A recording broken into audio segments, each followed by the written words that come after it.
chemistry classes. In this video, we are going to discuss about dependence of rate on concentration of reactant. कि हमारी जो reaction का rate होता है वो किस तरह से concentration of reactants पे depend करता है. And this effect was first observed by two scientists named Guldberg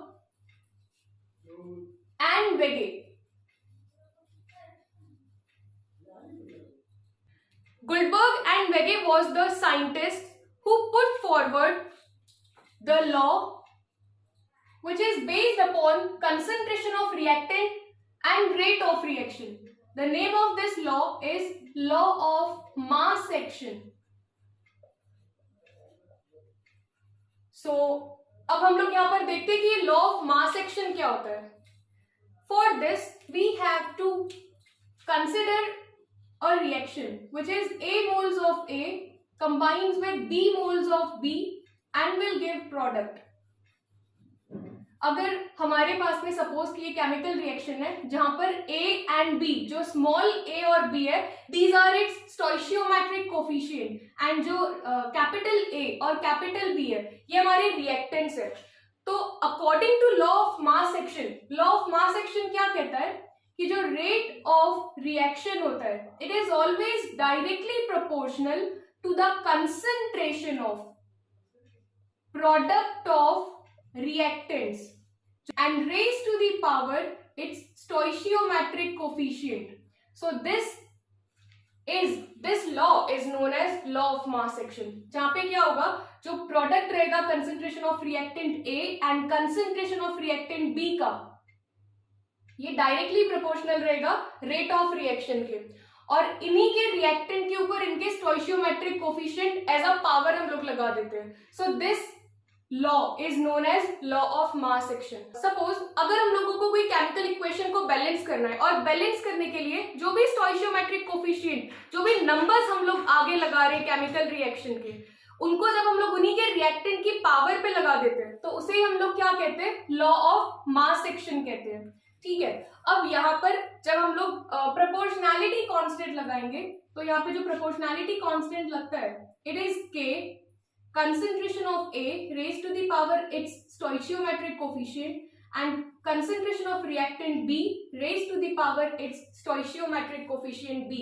तो इसका स्टेटमेंट बिल्कुल सिंपल है जो कि क्या बनेगा rate of reaction is directly proportional to the product of concentration of reactants and raised to the power their stoichiometric coefficient are known as law of mass action. इसे हम लोग क्या कहते हैं लॉ ऑफ मास एक्शन कहते हैं.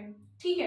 तो ये जो पूरा कंसेप्ट होता है this whole concept is totally based upon theory क्योंकि केमिकल इक्वेशन को बैलेंस कर रहे हैं हम लोग नंबर से ये देख के कि रिएक्टेंट और प्रोडक्ट साइड पर जो भी हमने एटम्स लिए हुए वो दोनों का रेशियो सेम रहना चाहिए. But experimentally it was observed that the concentration of reactant A and concentration of reactant B was not A and B. जब हमने इसको एक्सपेरिमेंटली ऑब्जर्व किया तो एक्सपेरिमेंटली हमको ये पता चला कि जो A की पावर में A और B की पावर में B हमने लगा रखी है वो एक्चुअल में इसकी पावर है ही नहीं जबकि इसकी पावर तो X और Y है. So this change in power is known as rate law. So देखते हैं कि रेट लॉ क्या होता है. जो हमने इक्वेशन यहाँ पे लिखी हुई है A moles of A plus B moles of B gives any product. According to law of mass action हम लोग एज इट इज लिखते हैं. जो पावर हम लोग यहाँ पे लगाते हैं A की पावर में और B की पावर में वो बिल्कुल अकॉर्डिंग टू रिएक्शन लिखी हुई है क्योंकि ये एक थ्योरेटिकल कंसेप्ट है. लेकिन जब हमने रेट लॉ के अकॉर्डिंग इस इक्वेशन को देखा तो हमने ये देखा कि जो रेट है rate is equals to K concentration of A and concentration of B raised to the power A की पावर X आ रही है और B की पावर Y आ रही है. इसका मतलब ये हुआ कि जो एक्सपेरिमेंटल वैल्यूज है वो डिफरेंट है according to the balanced chemical equation. वैसे भी हम लोग जो बैलेंसिंग करते हैं वो थियरीज पर बेस्ड है एंड दिस K ये जो K होगा K is known as rate constant. K is known as rate constant. So ये जो x और y हमने जो पावर लगा रखी है ये हमको एक्सपेरिमेंट से पता चली है. So this expression is known as rate law expression. अगर हमको डिफरेंशियल रेट लॉ एक्सप्रेशन लिखना है तो हम इसे कैसे लिख सकते हैं? According to differential rate law expression,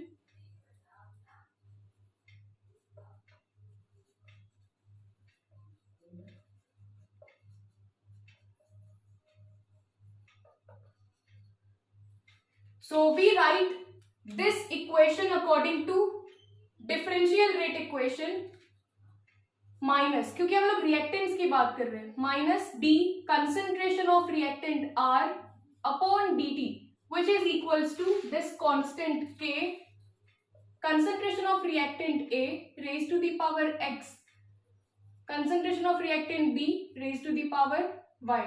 So this equation is known as differential rate equation and this is our rate law expression.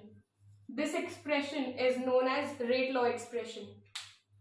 So जो लॉ ऑफ मास एक्शन होता है और जो रेट लॉ एक्सप्रेशन होता है, जो रेट लॉ होता है, इन दोनों में यही डिफरेंस है कि एक जो होता है वो थ्योरेटिकल कंसेप्ट्स पर बेस्ड है, लेकिन जो दूसरा रेट लॉ होता है, rate law based upon experiment. ऐसा हमेशा जरूरी नहीं होता है कि किसी भी केमिकल इक्वेशन को बैलेंस करने के लिए हमने जो भी स्टोइशियोमेट्रिक कोफिशिएंट लगाया हुआ है वही उसकी पावर में होगा. हो सकता है कि कुछ इक्वेशंस में वो आए जो हमने स्टोइशियोमेट्रिक कोफिशिएंट लगाया है, पर कहीं कहीं पर किसी किसी केमिकल रिएक्शन में डिफरेंट भी हो जाती है पावर्स. जैसे कि यहाँ पर हम लोग इस एग्जाम्पलर इक्वेशन को देख सकते हैं, हमने स्टोइशियोमेट्रिक कोफिशिएंट ए और बी लगाए थे. क्योंकि थ्योरी पर बेस्ड है ये, तो इसमें बिल्कुल ए और बी ही लगाए इनकी पावर में, रिएक्टेंट्स की पावर में.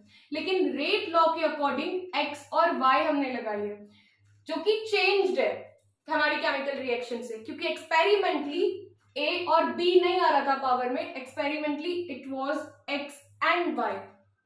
तो इसके कुछ एग्जांपल्स देखते हैं. If we have a chemical reaction NO plus F2 will give NO2F. अगर हमारे पास में ये केमिकल रिएक्शन है तो after balancing this equation we found that 2 moles of NO plus 1 moles of F2 will give 2 moles of NO2F. ये हमारी chemical equation हो गई, balanced chemical equation. But if we have to show this equation according to rate law, अगर हमको इसको rate law के अकॉर्डिंग show करना है तो हम लोग इसको कैसे शो कर सकते हैं? Rate is equals to K concentration of reactant NO, concentration of reactant F2, और यहाँ पर NO की पावर में 2 लगा हुआ है, पर यहाँ पे NO की पावर में हमने क्या लगा के रखा हुआ है? 1. अगर यहाँ पर केमिकल रिएक्शन में NO के आगे 2 लिखा हुआ है तो जरूरी नहीं है कि हमारी जो रेट लॉ एक्सप्रेशन है उसके पावर में भी क्या लगे? 2 लगे, क्योंकि experimentally it is found that इसका जो कंसेंट्रेशन है वो भी 1 है और F2 का कंसेंट्रेशन भी कितना है? 1 है. तो ये डिफरेंस होता है रेट लॉ एक्सप्रेशन में. और अगर हमको इस इक्वेशन को लॉ ऑफ मास एक्शन के अकॉर्डिंग लिखना होता तो NO की कंसेंट्रेशन में हम लोग क्या लिखते? 2 लिखते, और F2 की कंसेंट्रेशन पे हम लोग क्या लगा देते? पावर 1 लगा देते. So that is the difference between law of mass action and rate law expression. और अच्छे से समझने के लिए let us see its second example. Suppose we have H2 and Cl2 in the presence of H nu will form 2HCl. अगर ये हमारे पास में कोई केमिकल इक्वेशन है और इस केमिकल इक्वेशन को हमको रेट लॉ के अकॉर्डिंग लिखना है, तो रेट लॉ के अकॉर्डिंग हम इसे कैसे लिख सकते हैं? देखते हैं. जैसे कि यहाँ पे कुछ नहीं है इसके आगे, स्टोइशियोमेट्रिक कोफिशिएंट, मतलब यहाँ पे क्या होगा? 1 mole of H2 plus 1 mole of Cl2 will give 2 moles of HCl. तो रेट लॉ के अकॉर्डिंग this rate is equals to K concentration of H2 and concentration of this reactant C2. इनकी पावर जब हमने ऑब्जर्व की तो इनकी power में क्या था? 0. मतलब यहाँ पर रिएक्टेंट्स में तो 1 1 है, H2 का कंसेंट्रेशन जो होगा इसकी पावर में 0 आ जाएगा और Cl2 की कंसेंट्रेशन में भी क्या आ जाएगा, पावर में 0 आ जाएगा। क्योंकि यहाँ पे क्या हो रहा है, हमने एक्सपेरिमेंटली ये ऑब्जर्व किया है कि इनका जो पावर आ रहा है वो क्या आ रहा है, वो 0 आ रहा है। एक और एग्जांपल लेते हैं। ऐसा जरूरी नहीं होता है कि जो हमको रिएक्टेंट में हो वो हमेशा डिफरेंट ही हो। कुछ कुछ केमिकल रिएक्शन में क्या होता है कि जो हमारे स्टोइशियोमेट्रिक कोफिशिएंट होते हैं वो रेट लॉ के पावर भी होते हैं। जैसे कि हम लोग एक एग्जांपल देखते हैं, NO plus O2 and both of them combine to give NO2. After balancing this equation, we get 2 moles of NO plus O2 and it will give 2 moles of NO2. Suppose कि हमारे पास में ये chemical equation है, तो ये जो chemical equation है अगर इसको हम लोग रेट लॉ के अकॉर्डिंग लिखे, then we found experimentally that concentration of reactant NO raised to the power 2 and concentration of reactant O2 raised to the power 1, जहाँ पे कुछ नहीं होता वहां पे वैसे भी 1 होता है। तो यहाँ पे क्या होगा, जैसे कि यहाँ पे हमारी केमिकल रिएक्शन है, केमिकल रिएक्शन में NO का कंसेंट्रेशन इज 2, तो हमने इसकी रेट लॉ की पावर में भी क्या लगा के रखा हुआ है 2, और O2 का कंसेंट्रेशन इज 1, तो यहाँ पर O2 का कंसेंट्रेशन भी क्या होगा, 1 होगा। तो कुछ कुछ केमिकल रिएक्शन में क्या होता है कि जो स्टोइशियोमेट्रिक कोफिशिएंट होते हैं वही रेट लॉ एक्सप्रेशन की पावर भी होते हैं। रेट लॉ एक्सप्रेशन की जो पावर रहती है वो बिल्कुल सेम होती है स्टोइशियोमेट्रिक कोफिशिएंट से, जहां पे हम कह सकते हैं कि रेट लॉ एक्सप्रेशन और लॉ ऑफ मास एक्शन की पावर्स यहाँ पे बिल्कुल सेम है इन सम केमिकल रिएक्शन। लेकिन कुछ केमिकल रिएक्शंस में क्या होता है कि हमको डिफरेंसेस भी ऑब्जर्व होते हैं, एक्सपेरिमेंटल वैल्यू डिफरेंट होती है और थ्योरेटिकल वैल्यू अलग होती है। तो ये सब केमिकल रिएक्शन पर डिपेंड करता है कि उनकी एक्सपेरिमेंटल वैल्यू क्या आ रही है और हमने जो बैलेंस करने के लिए जो स्टोइशियोमेट्रिक कोफिशिएंट लगाए वो कैसे लगाए हुए हैं।